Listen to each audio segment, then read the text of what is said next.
ሰር አይዛክ ኒውተን ኦልሞስት ዓለም ሁሉ የሚያውቀው አንድ ታሪክ አለው። ከዕለታት አንድ ቀን አመሻሽ አካባቢ ሰር አይዛክ ኒውተን አንድ የአፕል ዛፍ ስር ቁጭ ብሎ ነበር እና አንድ አፕል ከዛፉ ወድቃ ጭንቅላቱን መጥተው መሬት ላይ ወደቀች እና ሰር አይዛክ ኒውተን ቀና አለና ወደ ጨረቃ አይቶ ይሄ አፕል በምድር ግራቪቲ ምክንያት ከወደቀ ጨረቃ ስለምን በምድር ግራቪቲ ምክንያት ወደ መሬት አትወድቅም ብሎ ጠየቀ። ያ ጥያቄም ፊዚክስን ለዘላለም ቀየረው እና ሰር አይዛክ ኒውተን ጨረቃም እንደ ማንኛውም ዕቃ ወደ መሬት እየወደቀች እንደሆነ በማረጋገጥ ዘ ሎው ኦፍ ግራቪቴሽን የተሰኘ ጽንሰ ሀሳቡን አሳተመ። እንዴት ካላችሁ ሰር አይዛክ ኒውተን ሀሳቡን እንደዚህ ነው ያስረዳው።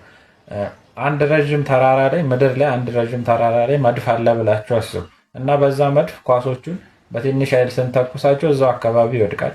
አሁንም ኃይሉን ስንጨምረው እየራቀ ይወድቃል።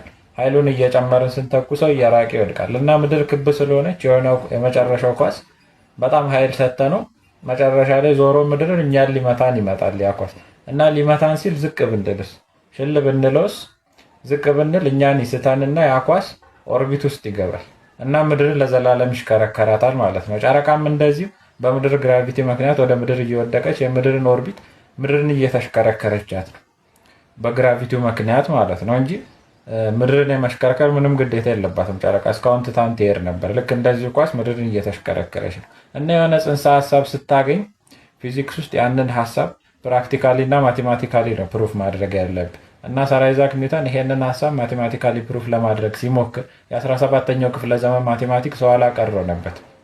የዛ ጊዜ የነበረው ማቴማቲክስ ሊኒየር አልጀብራ ብቻ ነበር። ሊኒየር አልጀብራ በቀጥታ መስመር የሚሄዱ ነገሮችን ብቻ ነው እንድታጠና የሚፈቅድልህ። ጨረቃ ግን ከርቭ የሆነ መንገድን ስለሆነ የምትሄዱ ያንን አይፈቅድለትም። ስለዚህ ሰር አይዛክ ኒውተን ካልኩለስ የሚባል አዲስ የሂሳብ ዘርፍን ፈጠረ።